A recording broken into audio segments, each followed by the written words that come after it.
तो आज का सबसे पहला आर्टिकल है ये, is an offence, watching child sex abuse material is an offence, supreme court. ये कभी हाई कोर्ट का फैसला आया था और हाई कोर्ट के फैसले के अंदर उन्होंने कह दिया था कि यदि कोई प्रोनोग्राफी देखता है, चाइल्ड प्रोनोग्राफी देखता है, तो वो ऑफेंस नहीं है। उसकी अपील हो गई थी और अपील में सुप्रीम कोर्ट ने बड़ा लैंडमार्क जजमेंट दिया है, ठीक है। और इसके अंदर दो पे इफेक्ट होगा, पॉक्सो एक्ट और आईटी टेक्नोलॉजी एक्ट, इसके तहत दोनों ही अपराध हैं। और इन्होंने यहां तक भी कहा है कि इसको चाइल्ड प्रोनोग्राफी ना कहें। ये देखिए आप इसको यहां पर, ये the supreme court urge parliament seriously consider amending in POCSO act to substitute the term child pornography, जहां भी लिखा हुआ है उसको किससे करे, with child sexual exploitative and abusive material, और शॉर्ट में ये CSEM, ठीक है। तो उन्होंने क्या कह दिया, इसको क्या किस तरह की माने, ये child sexual exploitative abuse material, उसके लिए, ठीक है। तो ये इंपॉर्टेंट कहा है उन्होंने, कहा है यहां पर अब तीन बातें निकल के आती है। ये जो आर्टिकल है वो कह रहे हैं कि किसी के भी, हम विचारों से ही तो मूव करते हैं, यदि विचार के अंदर ही चीजें गलत पड़ जाएंगी तो उसके नतीजे क्या होंगे, उसके भी नतीजे गलत होंगे। यदि एक आदमी उसको एक वस्तु समझ रहा है, एक छोटे बच्चे को भी भोग की वस्तु समझ रहा है कि इसका उपभोग किया जा सकता है, इनके माध्यम से देख रहा है, तो उसकी समझ ऐसी बनेगी और वो इस तरह के कृत्यों को वो देगा, अंजाम देगा, ठीक है। तो इसके अंदर तीन चीजें हैं। यदि हम बात करें तो मैंने इसके अंदर डिस्क्रिप्शन में एक लिंक डाल दिया है, उस लिंक में देख लेना, एक नज़र पे नज़र एक आर्टिकल है, यूट्यूब वीडियो है, उसमें सारी चीज़ डिस्कस कर रखी है। शॉर्ट में बता देता हूँ कि हमारी दृष्टि जो है, तीन तरह की दृष्टि होती है। एक होती है जो हम आंखों से देखते हैं, दूसरी होती है बुद्धि जिसका विश्लेषण करती है, और तीसरी दृष्टि होती है भाव दृष्टि, जिससे इमोशंस क्रिएट होते हैं। तो हम किसी भी चीज़ को देख रहे हैं तो ऐसा नहीं कि सिंपली देख रहे हैं, कोई भी चीज़ हम देख रहे हैं तो उसका बड़ा गहरा इम्पैक्ट होता है। पहला इम्पैक्ट होगा, हम देख रहे हैं, वो साधारण इम्पैक्ट होगा लाइक और डिसलाइक पे, कि हम वहां रुके हैं या ना रुके। दूसरा, यदि हम रुक गए तो फिर बुद्धि के उस पे होगा, इंटेलेक्चुअल डिसीजन होगा कि वेदर इट इज यूजफुल और फॉर अस और नॉट, ये। और तीसरा जो है, तीसरा फिर ये होगा कि वही उस तरह के इमोशंस हमारे अंदर बनने शुरू हो जाएंगे, नेगेटिव इमोशंस बनने शुरू हो जाएंगे, और वो फिर हमारी लाइफ के अंदर वो मोटिवेट करेंगे हमें इन गलत कामों के लिए, ठीक है।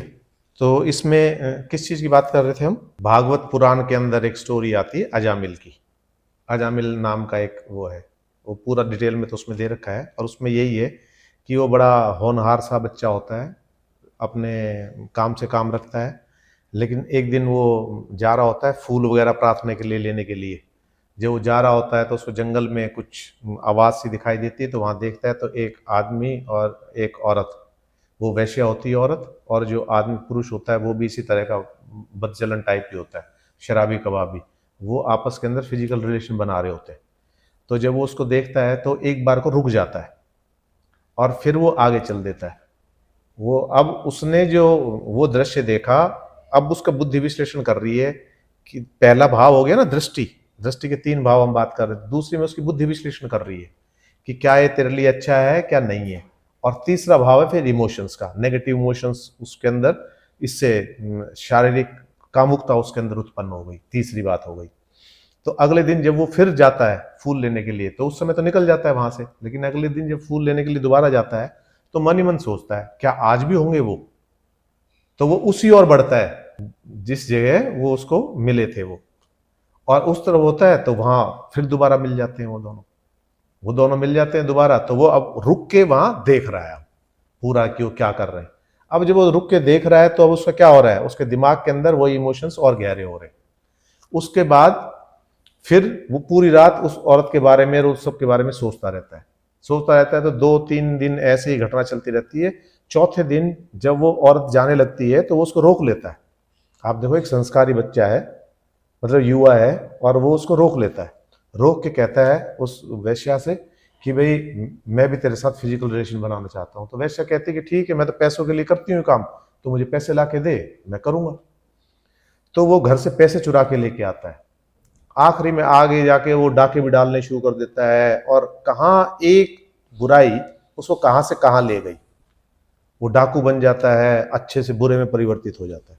तो यहाँ यही है, इसीलिए सुप्रीम कोर्ट इस पे चिंतित है। सुप्रीम कोर्ट कह रहा है जिस तरह की चीजें हम देखते हैं वो हमारे दिमाग के ऊपर बहुत गहरा असर डालती है, और वो चीजें फिर कई बार क्या होता है कि आदमी, अब वो इतना अच्छा व्यक्ति था अजामिल, और उसके बाद वो बन गया तो उसको कंट्रोल ही नहीं रहा उसके ऊपर। वो जो इमोशंस बने, नेगेटिव इमोशंस, अब वो उसको प्रभावित कर रहे हैं। तो इसलिए इस चीज को कहा है, और इसको लेके कई सारी चीजें इन्होंने कही है। इन्होंने कहा है कि केवल इतना नहीं होना चाहिए, अपराध तो हो ही हो, इस तरह की इन चीजों को स्कूल में भी डिस्कस किया जाना चाहिए, बच्चों के साथ भी डिस्कस किया जाना चाहिए कि ये चीज अपराध है, ऐसे ना देखें, और बच्चों को जागरूक करना चाहिए। समाज के अंदर भी इस तरह की जागृति लानी चाहिए, ये सारी चीजें। तो उन्होंने ये कहा है कि, और सबसे बड़ी बात ये कही है कि वो जो बच्चा जो इनका शिकार होता है उसका जीवन कुछ भी नहीं बचता। वो क्या, किस पे यकीन करें? मान लो ऐसी हरकतें घर में भी होती है, रिश्तेदार भी करते हैं, रिलेटिव्स भी कर लेते हैं, और आजकल ऐसा नहीं, लड़कियां, लड़कों के साथ भी ऐसी घिनौनी हरकत होती है। तो अब मान लो जिस बच्चे के साथ ये हरकत हो गई और परिवार के किसी मेंबर ने कर दी, तो वो कैसे भरोसा करेगा उस परिवार पे, उस परिवार के मेंबर पे कैसा करेगा, सोसाइटी पे कैसे भरोसा कर पाएगा वो? तो वो जिस मानसिक पीड़ा से गुजरता है, उस चीज को सुप्रीम कोर्ट ने इस जजमेंट में समझा है। 200 पेज का जजमेंट है ये, और इसके अंदर बहुत डिटेल में किया है कि ये छोटा सा उस व्यक्ति के लिए एक छोटी सी हरकत हो सकती है, लेकिन उस बच्चे के दिमाग पे कितना घातक इसका असर होता है, वो बच्चा कितना डर जाता है, कितना सहम जाता है, उसका पूरा जीवन कैसा बीतेगा, इन सारी चीजों के ऊपर सुप्रीम कोर्ट ने बड़ी डिटेल में कहा है। और ये इसको क्या माना है? फंडामेंटल राइट माना है, कि ये उसके फंडामेंटल राइट के अंदर आता है ना, कि फ्रीली ग्रो करे, dignity, life with dignity, liberty and dignity, उसका है कि आपके साथ कोई इस तरह का कृत करता है तो फंडामेंटल राइट की वायलेशन है। तो जिम्मेवारी किसकी बनती है? सरकार की भी बनती है और समाज की भी, दोनों की जिम्मेवारी बनती है। ठीक है, ये सारा तो ये आप पढ़ लेना। सेकेंड आर्टिकल ये है, India's defence exports and humanitarian law. ये हम पहले क्लास में डिस्कस कर चुके हैं। उसके अंदर हमने कहा था, सुप्रीम कोर्ट के अंदर केस डला था कि इजराइल को हथियार एक्सपोर्ट्स पर रोक लगनी चाहिए, सरकार भी रोके और जो प्राइवेट ऑर्गेनाइजेशंस बेच रहे हैं वो भी रोके। तो सुप्रीम कोर्ट ने उसको डिसमिस कर दिया था। तो जब सुप्रीम कोर्ट ने उसको डिसमिस किया था, उस रिट को किन ग्राउंड्स पे किया था, तो हमने सारी चीजें डिस्कस की थी। तो इसको आप पढ़ लेना, इसको दोबारा कराने का कोई फायदा नहीं है। ये इंटरनेशनल जो ट्रीटी है उसकी बात कर रहे हैं। छोटा सा 1-2 पॉइंट्स मैं यहाँ डिस्कस कर लेता हूँ इसके अंदर। तो इसके अंदर आप ये देखिए, द ऑब्लिगेशन, ये बात कर रहे हैं एक, उसमें भी इंटरनेशनल कोर्ट ऑफ जस्टिस का एक केस हुआ था। उस केस के अंदर इन्होंने कहा था कि ये ऑब्लिगेटरी है उन देशों के ऊपर कि हथियार सप्लाई ना करें जो नरसंहार के प्रति हो रहे हैं। और हमें भी ये बात कही थी, तो हम we are not bound by that obligation. हमारे उसमें डिस्कस किया था म्युनिसिपल लॉ क्या होते हैं, हमने डिटेल में डिस्कस किया था। तो आप उस आर्टिकल को देख सकते हैं। तो दोबारा इसको डिस्कस करने की आवश्यकता मुझे लगता नहीं है कि है। और अब आप आ जाओ इससे आगे, ये है the provision fraud with practical problems. इसके अंदर बात कर रहे हैं कि पहले जो सीआरपीसी थी उसके अंदर प्रॉपर्टी अटैच करने की बात थी। जो अपराधी थे, ये जो आर्टिकल है किससे संबंधित है? जो अपराधी हैं, जो अपराध कर कर कहीं छुप गए, कहीं भाग गए, गायब हो गए, तो उनकी प्रॉपर्टी को अटैच करना, उनकी प्रॉपर्टी को सील करना। तो ये, तो इसके लिए सीआरपीसी में क्या प्रोविजन थे और जो नया हमारा बना है उसके अंदर, नए एक्ट के अंदर क्या प्रोविजन है, ये उन दोनों की कंपैरिजन कर रही है। ठीक है, और इस आर्टिकल को डिटेल में हम एक बार देखते हैं। तो इसमें आप देखो, यहां पर ये बीएनएसएस, भारतीय नागरिक सुरक्षा संहिता के अंदर सेक्शन 107 है, ये जो नया है वो किससे डील करता है? Proceeds of crime. Proceeds of crime क्या होते हैं? प्रोसीड्स ऑफ क्राइम वो होते हैं क्राइम के जरिए जिनको हासिल किया है। ठीक है, चोरी से, डकैती से, बेईमानी से, उसके अंदर प्रॉपर्टी भी आ जाएगी, सारी चीजें आ जाएंगी उसके अंदर, कैश भी आ जाएगा, अन्य चीजें भी आ जाएंगी, नशे की ये सारी चीजें। ठीक है, इसके अंदर आपने सुना होगा, बहुत सारी बार आपने सुना होगा, कोर्ट के अंदर व्यंग भी होता है और वैसे भी, कि शराब की पेटियां रिकवर की है पुलिस ने और रिकवर की शराब की पेटियां कोर्ट कहती है कि लाओ, वो कितनी पेटियां हैं, तो कोर्ट के सामने कहा जाता है कि वो तो शराब चूहे पी गए, अफीम चूहे खा गए। असल में होता क्या है, ऐसा संभव थोड़ी है, लेकिन उनको पुलिस मिसयूज कर लेती है उन चीजों को। जितनी भी चीजें पुलिस अपनी कस्टडी में लेती है उनको रिप्लेस किया जाता है, माल गोदाम से बहुत सारी चीजें चोरी हो जाती हैं उनको। जैसे एक मोबाइल है, मोबाइल के अंदर का सब गायब मिलेगा, बाहर बाहर का कवर रह जाएगा, ऐसा भी होता है।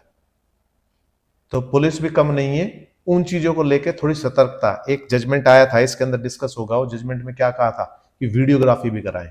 और ये जो बीएनएसएस जो नया हमने बनाया है, इसके अंदर हर चीज की वीडियोग्राफी करनी जरूरी है। तो आप समझ गए। तो इसके अंदर prevention of money laundering act के अंदर इस चीज का अटैचमेंट का और ये प्रोसीजर दे रखे थे, और पुरानी सीआरपीसी में दे रखे थे सेक्शन 82 एंड 83 ऑफ सीआरपीसी, ये उसकी बात करती है। ठीक है, उसके अंदर माइनर चेंजेस कर दिए। तो इसको एक बार देखते हैं कौन कौन से चेंजेस किए हैं। तो section 107 of BNSS give unbridled power to the court to not only attach the property on the request of police during investigation but also to forfeit the proceeds of crime to the government under certain conditions।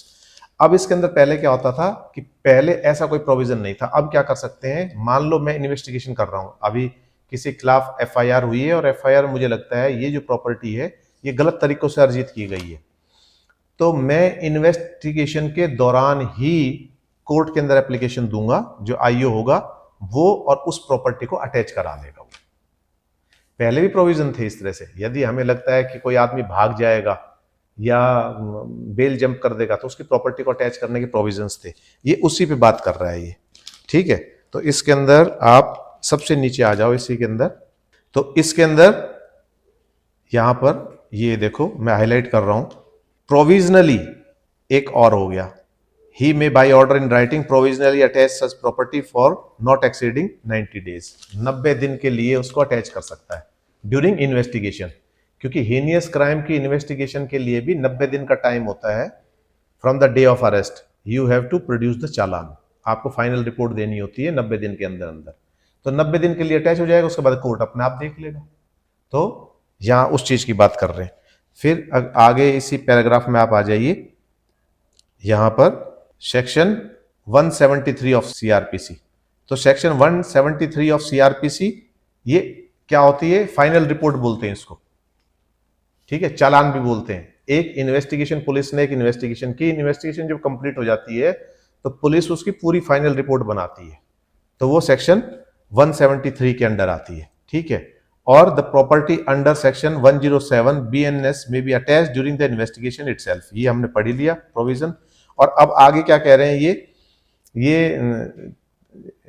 PMLA act जो है उससे comparison कर रहे हैं। The PMLA provides that the property involved in money laundering shall be disposed by the adjudicating authority only on the conclusion of the trial of the offence. Conclusion ये कब dispose of कर सकता है, ये prevention of money laundering act के अंदर, जब trial पूरी हो जाए, उसके अंदर ये पता लग जाए कि ये चीज, ये जो प्रॉपर्टी है ये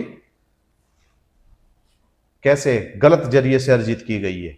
तो ठीक है, लेकिन यहां क्या कर दिया, दोनों में डिफरेंस बता रहे हैं ये। However section 107 BNSS is silent about the stage of disposal of such property.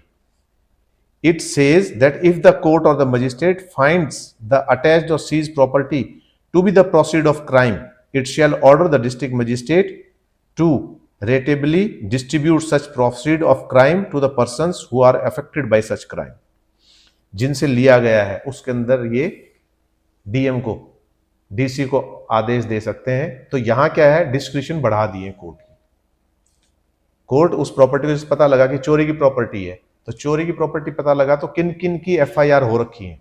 जैसे मान लो चेन स्नैचिंग का, उसके पास से 4 चेन रिकवर हुई, तो चेन एक 1.5 तोले की रिकवर हुई, एक 2 तोले की रिकवर हुई, एक 4 तोले की रिकवर हुई। अब संबंधित एफआईआर देखेंगे कि एफआईआर में 4 तोले की चेन कहां से चुराई गई, उनको मैच करने की कोशिश करेंगे, यदि वो है तो उनको वापस कर देंगे। ये उस चीज की बात कर रहा है। ठीक, और यदि कोई क्लेमेंट नहीं है, क्लेमेंट मतलब प्रॉपर्टी को कोई क्लेम नहीं कर रहा, तो किसके पास चली जाएगी? वो गवर्नमेंट के पास चली जाएगी। ठीक है, इसी के अंदर आगे दे रखा है, in case there is no claimant, there is any surplus after satisfying the claim, such proceeds of crime shall stand forfeited to the government. Government उसको कर सकती है। ठीक है, अब यहां 300 के अंदर एक जो सवाल यहां पर उठ रहा है वो देखते हैं, क्वेश्चन क्या उठा है। ये तो ठीक है, उन्होंने बता दी प्रोविजन। अब यहां पर सवाल उठा है, ये यहां आप देखो, इन्होंने आर्टिकल 300 को लेते हुए सवाल उठा दिया। यहां article 300 A of the constitution says no person shall be deprived of his property save by authority of law. ठीक है, यहां जब तक, अब पीएमएलए के अंदर क्या है कि जब तक फाइनल डिस्पोजल ना हो जाए तब तक उसकी प्रॉपर्टी को वो अटैच रहती है, प्रॉपर्टी उनके पास रहेगी, वो डिस्पोज ऑफ नहीं करेंगे। लेकिन ये नए एक्ट के अंदर क्या कर दिया कि वो चाहे तो ड्यूरिंग इन्वेस्टिगेशन भी उसको सीज कर सकती है, उसके बाद भी केस चलते में भी दे सकती है। तो कोर्ट की डिस्कशन यहां बढ़ गई। लेकिन यहां एक चीज और उठा दी, उन्होंने कहा कि 300A के तहत प्रॉपर्टी, लीगल राइट प्रॉपर्टी के ऊपर आपका है, जब तक ये प्रूव ना हो जाए कि ये प्रॉपर्टी इसकी नहीं है या गलत तरीके से अर्जित की है, तब तक आप उसको डिस्पोज नहीं कर सकते। ये यहां लेके इसको क्वेश्चन उठा दिया 301 के ऊपर कॉन्स्टिट्यूशन ऑफ इंडिया के तहत। तो ये कह रहा है, it has been given the status of basic human right, it also a settled principle that law means the validly enacted law which is just fair and reasonable. There is no provision in BNS which defines or deal with the proceed of crime except for the use of similar sections dealing with the Organized Crime Terrorist Act. The legislation intent to introducing section 107 of BNS appears to empower state as the PMLA is central act. एक difference क्या कर दिया कि state को power दी है, और prevention of money laundering act क्या है? स्टेट का एक्ट है। ठीक है, तो यहां इनको पावर मिल गई to understand and expeditious disposal and distribution of the proceed of the crime to a rightful claimants, but it is fraud with legal and practical problems. ये दिक्कत आ रही है। ये कह रहा है कैसे आ रही है दिक्कत, उसमें आगे देखो, investigate final disposal of such property, उससे पहले जो आप कर रहे हो वो just fair and reasonable process होना चाहिए। कोर्ट को क्या पता, ऐसा एक केस हुआ था, एक केस में क्या हुआ था कि 17 चेन किसी से बरामद हो गई, 3.5 लाख रुपए, और 17 चेन उसके पास मिली। पुलिस ने उसको पकड़ा तो पुलिस ने पहले तो अपना कोशिश की कि भाई 3.5 लाख रुपए हमें दे दे और चला जा। उसने मना कर दिया। फिर कहा भाई चेन हमें दे दे और तू ये पैसे ले जा। तो वो किसी भी तरह से बात नहीं बनी, तो पुलिस ने केस रजिस्टर कर दिया। अब केस रजिस्टर करके वो क्या हो गई, केस प्रॉपर्टी हो गई, वो 17 चेन और 3.5 लाख रुपए। अब उन 17 चेनों को पुलिस वालों ने अपने जानकारों के तहत रिलीज कर दिया, केस चलते हुए में रिलीज कर दिया। जैसे मान लो उसमें से एक कोई इंस्पेक्टर थी, उनकी भी चेन स्नैचिंग हुई थी, तो उनकी जो चेन स्नैच हुई थी वो 3 तोले की हुई थी, और इसके अंदर सबसे जो बड़ी चेन थी वो 1.5 तोले की थी। तो अब उन्होंने क्या किया, इन्होंने केस के चलते हुए उसको रिलीज करवा दिया उस एफआईआर के अगेंस्ट कि इनकी चेन है 1.5 तोले की रिसीव करा दी, और उसके अंदर ग्राम वगैरह नहीं लिखा, क्योंकि ये लिखते तो फिर मैचिंग होती। तो पुलिस ने तो ये सोची, लेकिन पुलिस के ऊपर उल्टी कैसे पड़ गई, वो उल्टी जब पड़ गई जब वो बंदा रिलीज हो गया, चोरी के आरोपी सिद्ध नहीं हो पाए। अब वो प्रॉपर्टी किसकी है, 301 की बात हो रखी है ना। ये 301 की बात क्या कहना चाह रही है कि प्रॉपर्टी उसी बंदे की है, अब ये चोरी की नहीं है साबित हुई। तो अब उनसे फिर वापस मंगवाई, फिर केस जला, उनसे वापस मंगवाई। अब उसकी स्थिति देखो आप, जो इंस्पेक्टर थी उसकी चेन कितने की चोरी हुई थी, 3 तोले की, ली कितनी थी उसने, 1.5 तोले की, और अब रिकवर कितनी होगी उससे, फिर 3 तोले की। तो वो 3 तोले के पहले नुकसान में रही और 1.5 तोला और नुकसान हो गया उसको। तो 4.5 तोले के लॉस में पुलिस की चालाकी पुलिस पे ही भारी पड़ गई। तो समझ रहे हो आप। तो ये कह रहे हैं कि जैसे उस एक्ट के अंदर है आपको रुकना चाहिए, पर ये डिपेंड करता है कोर्ट के ऊपर, जहां बिल्कुल क्लियर सबूत आ रहे हैं कि भाई ये चोरी का माल है, तुम्हारा रिलीज कर दो। वो कह रहे हैं लेकिन समझबूझ से करो, इसलिए इसके अंदर वर्ड यूज किया है फ्रॉड। फ्रॉड का मतलब है जो अच्छी तरह से एक्सप्लेन नहीं किया, जिसके अंदर एम्बिग्यूटी है, जिसके अंदर वो है, ये शब्द है the provision fraud with practical problems. एक प्रैक्टिकल प्रॉब्लम मैंने आपके सामने रख दी। तो इसके अंदर जज के ऊपर, जज के पास डिस्क्रिप्शन है, तो जज के विवेक पे डिपेंड करता है कि जज कितनी अच्छी तरीके से उस चीज का निपटारा करता है। ठीक है, तो ऐसी कोई दिक्कत नहीं है। ये तो चीजों में कमी निकालना, बढ़ा चढ़ा के कहने वाली बात हो गई। अदरवाइज जज जब तक ये इस चीज को एश्योर नहीं कर लेता कि ये प्योर चोरी का है, एक आधा केसेस में गलती तो किसी से भी हो जाती है, अदरवाइज कोर्ट हमेशा इस चीज को एंश्योर करती है कि पक्का जब उनको पता लग जाए कि चोरी की चीज है तो ही उसको रिलीज करेगी, अदरवाइज वो जजमेंट के बाद रिलीज करेगी, जब वो पूरा कसूरवार ठहरा दिया जाएगा उसको उसके बाद। ठीक है, तो इसको आप देख लेना। और जो नेक्स्ट आर्टिकल है, तो ये जो आर्टिकल है ये है what is California's new anti deep fake bill and can it stop manipulated political ads. ये तो कैलिफोर्निया के अंदर ये बना था। डीप फेक का मतलब क्या है?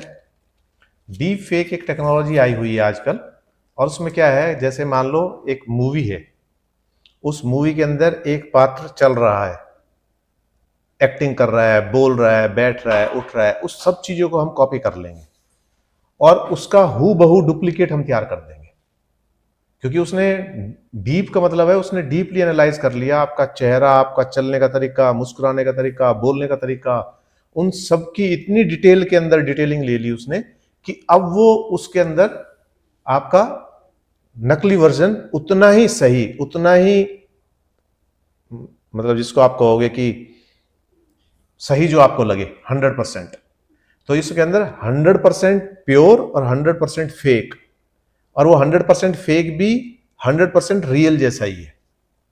और यहां तक कि बहुत सारी आजकल साइबर क्राइम नोट कर रहा है, बहुत सारी क्या होता है कि आपके पास कॉल आएगी किसी और नंबर से, वो बताएगी कि मम्मी मैं बोल रही हूं और मेरा मोबाइल डिस्चार्ज हो गया और मुझे अर्जेंट 5,000 रुपए की जरूरत है, और ये भी मोबाइल डिस्चार्ज होने वाला है, भैया ने किया है, तो आप इस नंबर पे एक बार भेज दो।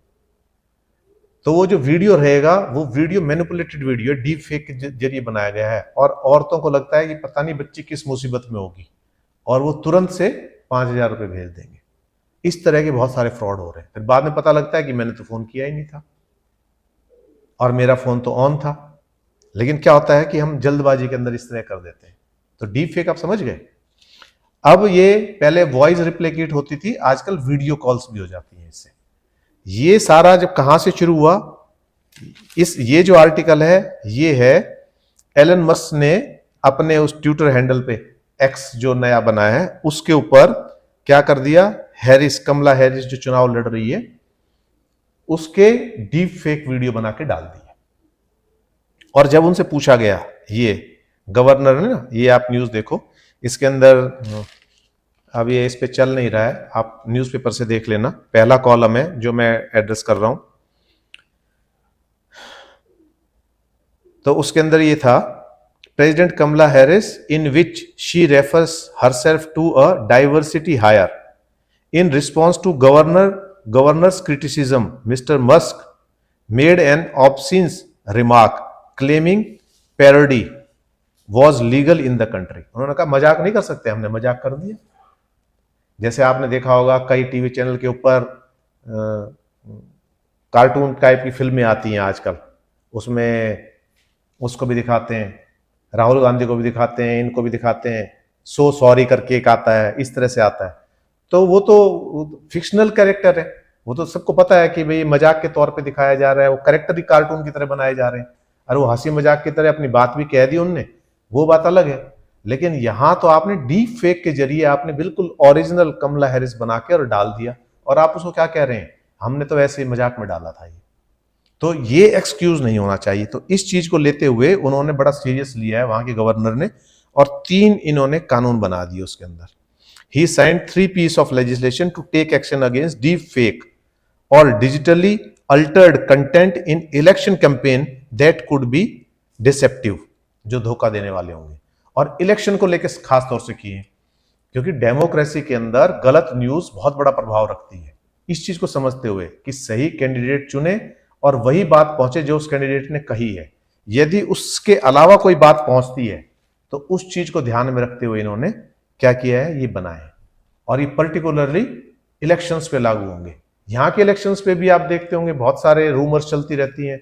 4 साल पहले का कोई वक्तव्य है, 6 साल पहले का कोई वक्तव्य है, दो को काट के मॉडिफाई करके कर देते हैं, घटना कहीं की है उसको किसी के साथ जोड़ देते हैं। ये सारी चीजें, हमें भी इस चीज से सबक लेना चाहिए और हमें भी ये चीज इंप्लीमेंट करनी चाहिए। तो इन्होंने 3 बिल किए हैं, तीनों बिल को हम यहाँ डिस्कस कर रहे हैं। तो पहला है AB 2655 that will make large online platform remove or label election related deep fake during specific period। दूसरा इन्होंने किया है AB 2839 to expand the interval during which the poster cannot disturb election ads or material with deceptive AI generated और manipulated content. जिस समय चुनाव चलेंगे उसके कुछ दिन पहले से और कुछ दिन बाद तक वो रोक देंगे कि AI जनरेटेड कोई भी कंटेंट इस पे नहीं जाएगा। और तीसरा उन्होंने कर दिया AB 2355 that require electoral ad with AI और altered content to disclose the same. और यदि ऐसी डलती है कोई AI से जनरेटेड तो उसके अंदर आप नीचे डिस्क्लेमर दोगे कि ये एड इसलिए बनाई गई है, ये डीप फेक से या AI का यूज करते हुए इसको निर्माण किया गया है। ठीक है, उसके अंदर दोगे इसका इस कैंडिडेट से लेना देना है या नहीं है, इस तरह से आप दोगे तो उस चीज पे है। और ये किसके लिए है? Safeguarding the integrity of election as essential to democracy and it's critical that we ensure AI is not deployed to undermine the public trust through disinformation. जनता का भरोसा कायम रहे। कोई भी इंफॉर्मेशन जाती है किसी भी मीडिया पे, सोशल मीडिया पे, जनता इस भरोसे के साथ देखे कि ये सही है, ये गलत नहीं है, ये झूठी नहीं है, ये मैनिपुलेटेड नहीं है, इस भरोसे के साथ देखे। ठीक है, तो ये तीनों इन्होंने देखी है। तो डेमोक्रेसी जो एक्ट का नाम दिया इन्होंने, ये है defending democracy from deep fake deception act 2024, इसका नाम दिया है। तो अभी तो ये इलेक्शन के लिए लागू किया है, लेकिन आगे हो सकता है इसको जनरल उसमें भी लागू कर दें, बिजनेस वगैरह के अंदर जो आर्टिकल आ रहे हैं उसके अंदर। अभी इंडिया के अंदर एक और चल रहा है, जितने बड़े लोग हैं ये, जैसे अंबानी हैं, जैसे कृष्णमूर्ति हैं, ये इनका डीप फेक वीडियो बनाकर उसमें इन्वेस्टमेंट के प्लान बता रहे हैं कि हम चाहते हैं कि देश का हर व्यक्ति, कोई भी गरीब ना रहे, तो इसके अंदर यदि 24,000 रुपए इन्वेस्ट करेंगे तो मैं गारंटी कर रहा हूं। तो सारे डीप फेक है। अब उसके अंदर गुमराह तो हो ही रहा है बंदा कि अंबानी बोल रहा है, ये बोल रहा है, कोई भी बड़ी पर्सनैलिटी बोल रही है, उसके अंदर अदानी बोल रहा है, तो उनके पास तो इतना पैसा है, हो सकता है वो इस तरह की स्कीम भी ला रहे हो कि हर आदमी तक पहुंचे। सचिन की वीडियोस भी बनी है इस तरह की, नकली इंटरव्यू बना दिए सचिन के, सचिन तेंदुलकर के। तो इन सब से हमें सतर्क रहने की जरूरत है। हमें अपना दिमाग भी लगाने की जरूरत है कि वो क्यों करेंगे, उनको क्या मिल रहा है, वो क्यों इस तरह की वीडियो करेंगे, उसकी ऑथेंटिसिटी हम जांचें। तो ये उस चीज की बात कर रहे हैं। फिर इसके बाद ये चीज यहां नहीं रुकी, एलन मस्क अपनी गलती भी नहीं मान रहा। वो कह रहा है, अगले 3rd कॉलम के अंदर देखो, 2nd पैराग्राफ है, mister Musk has used parody as an excuse to defend the deep fake campaign ad showing Mrs. Harris in a negative light. In fact, AB 2655 stated in the bill would also exempt content that is stare or parody. उसको भी, जो हमने पिछले article में stair और parody की बात की थी ना, जो मजाक के तौर पे उस पे लाइटली हम डाल देते हैं, उन पे भी ये रोक है। और फिर यहां कह दिया इन्होंने, mister Musk shared on July 27 did not have any community notes or platform based disclosure that made it clear that the media was fake। कि यदि ऐसी कोई डालते हो तो आप उस पर लिखोगे नीचे। ठीक है, यहां तो ये रेगुलेशन बनाए हैं। लास्ट में, मैं बिल्कुल लास्ट में आ जाओ इसके अंदर। In response to mister Newsom, ये जो गवर्नर है उनका नाम है mister Newsom, news of bills being signed, mister Musk again amplify the parody campaign ad featuring miss Harris that prompted criticism from the governor in the first place. Mr. Musk shared the deep fake video with his more than 180 million followers, says it would be a shame if it went viral. However, the version he shared this time clearly identify the video is a parody. लेकिन यहां नहीं रुका वो, यहां डाल दिया, लेकिन उसमें डिस्क्लेमर डाल दिया कि वीडियो ये पैरोडी है, और ये वाला वायरल होगी तो मैं क्या करूं। तो इस बात पे मैं टिप्पणी नहीं कर रहा, लेकिन प्रत्येक व्यक्ति को डेमोक्रेसी के अंदर उसको एक सजग प्रहरी के रूप में काम करना चाहिए। ये बचकानी हरकत है और बचपना है इस तरह की वो करना। आप अपनी बात रखो जो भी है। तो इस आर्टिकल को आप देख लेना, और इसको इसलिए पढ़ा रहे हैं क्योंकि डीप फेक इंडिया के सामने भी एक बहुत बड़ी समस्या है। इनको भी इस तरह से कोई ना कोई लॉ लाना पड़ेगा, अल्टीमेटली शुरुआत यहां से हो गई है। ठीक है, तो आज के लिए इतना ही है।